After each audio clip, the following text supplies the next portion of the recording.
Hey guys, welcome back to the channel. My name is Katelyn, and today we are on episode 3 of our 2018 Giant Inktober piece, and I am really excited that we're like a little over halfway through. It's really starting to show this piece coming together when I add each figure and character, but now that I think I get to number, I can't remember. I think I get to number like 17 in this one, or 18. Either way, it's quite a ways over halfway. So the piece is really starting to fill up with more characters, and I just think it's looking really, really cool as I build it. And also, I saw your guys' poll results on the last video where I asked if you guys would want me to make prints of this, and just about 300 of you said you would love to see some prints. So just to give you guys an idea of what my plan is for this piece overall, first of all, I'm gonna finish the full black and white piece. I'll get it scanned, and then I'll make a large, like, long print. It won't be the traditional, like, 11 by 17, but I want it to really be this nice, long, cool piece of paper. And I'm thinking I'm going to make potentially a black and white version and a color version.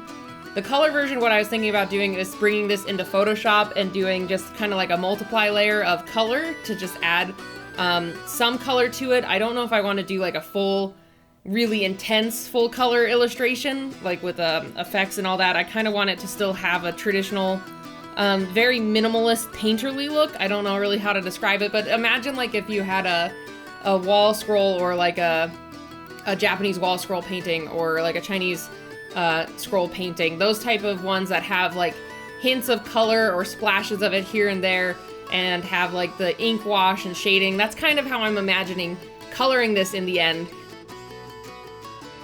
So probably what I'll do is, after I'm done with the initial drawing, I'll scan it, or at least try to find a way to scan it, because this piece is going to be huge, and then bring it in and color it. So I'm going to put another poll here. I'm curious to know, if you guys want prints of this, would you like the, I guess, original, traditional black and white print, just like, you know, to reminisce on what this originally was, or would you much rather have a full color print? So let me know what you guys think. I'll have a little annotation card here, so just let me know which one you guys are more interested in.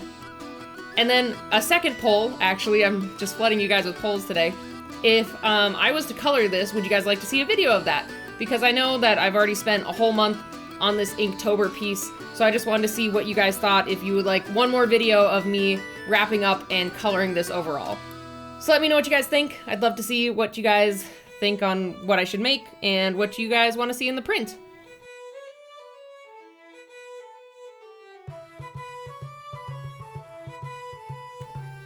And with that out of the way, we'll just go ahead and jump back into the piece. And I've been having a lot of fun with this. I think I say this every episode, but this whole piece has been a blast. It's been really fun to do all the characters and aspects for all the different prompts, and just experimenting and figuring out what would fit really well with the different words. And just seeing it come to fruition has been a lot of fun. And I'm really glad. I think a lot of you are getting into the lore over on Instagram. I get a couple comments here on YouTube, but I really love seeing your guys' responses of being like, oh, maybe this character is kind of like this, or I like this about this character. It's really fun to see you guys reacting to the characters that I make within this tavern. So thank you. It's really cool, and I'm glad that you guys are liking seeing this world slowly be built as we go through October. And like I said before, this piece has been really fun, and it's also been a pretty big challenge. I'm realizing that I am kind of short on some of my traditional art tools. Like, I know last episode when I was doing the big wooden barrels, I realized, you know, I don't have a compass, so the circles did not turn out great. And I also realized it in this episode because I was doing the clock and I didn't get the clock face just perfect. But you know, it is what it is, and I could probably edit it a little bit digitally when I'm ready to make prints. But you know, I think it adds a little bit of character to have some imperfections in this piece. And that's just not me defending it. I'm not just being like, oh, here's my excuse for why I'm messing up. But in all honesty, I am liking how they're looking, even with the little mess ups or imperfections as I go. And you know, that's kind of one of the things of Inktober that I think is so important for people to know, because I see a lot of comments of like, I never get to finish it, I get too like invested in it, and I think a lot of people take Inktober, it's good to take it seriously, but I would always recommend to not take it too seriously. Like, don't feel like you need to make everything perfect. Like, if there's some people in the comments who are kind of wishing they could do Inktober, I mean, I would just try it. Like, for one, you don't have to finish it. Like, you don't need to do the whole thing through. Just doing the couple drawings that you are able to accomplish is really good. Those couple drawings are a good exercise for learning inks, and you know, it's getting you to draw. So even if you don't finish the pieces or finish all of the prompts, you're still giving yourself the practice by just drawing the prompts that you can do.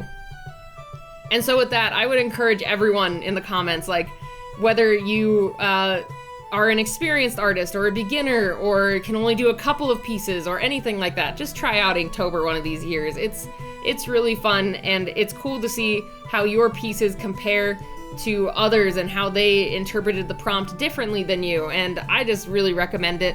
Even though it is a tough prompt to keep up with, I won't deny it. It's hard to do a drawing for every single day, but it's totally accomplishable in a way that helps you grow. Like, you don't need to finish all the prompts. But I would really, really encourage it. If any of you have been thinking of trying it, just try it. It's really fun. And then it pushes you, like, to be creative. Like my friend Dustin, he's working on different pieces of Inktober. I know he was struggling because it's hard to do like a piece a day, but he was doing it with puns. So he took the Inktober prompts and made all of them puns, and I thought that was such a cute and unique idea. So, you know, try it out, push yourself, try to see what your creativity creates. Creativity creates. Basically, see what your creativity leads you to and see what you can create with the different prompts.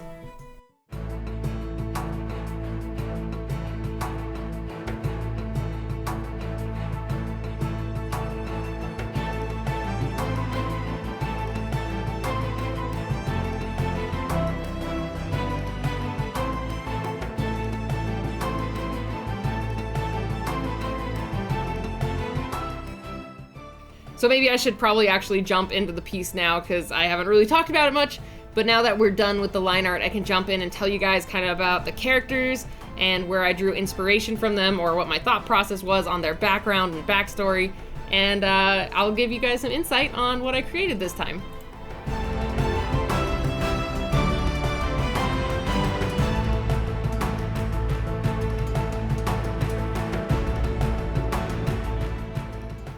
So first off, we have, I would call him kind of this, not like he's kind of looks like a scout. We have this tough guy scout who is like, yeah, I'm gonna gamble some money so I can get another extra drink. I need to find someone that I can like arm wrestle, because he thinks he's this big, strong, tough guy. So he finds this little dwarf lady and challenges her to an arm wrestle because he thinks it's gonna be an easy hustle and he could get some cash to get another drink. To his surprise, though, our little dwarf is surprisingly very buff, and I was thinking she could be hiding it under some sleeves that look a little rolled up. So he thought he was going to get an easy score, but little did he know that our little dwarf had some very swollen muscles, as you would say from the prompt, or she was super swole. Either way, he thought he was going to get some easy cash, but to his surprise, we had a very strong and kick-ass dwarf woman that was gonna just beat him easy.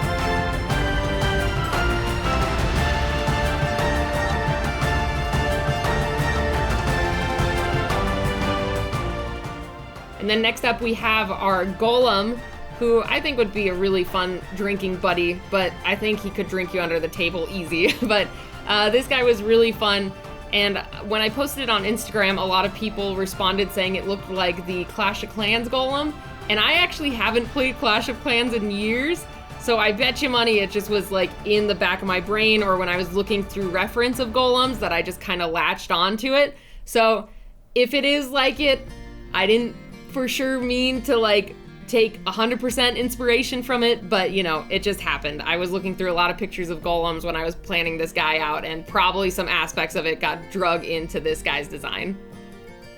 And like I said, he could probably drink you under the table, so of course he has a giant bottle of some type of brandy or whiskey.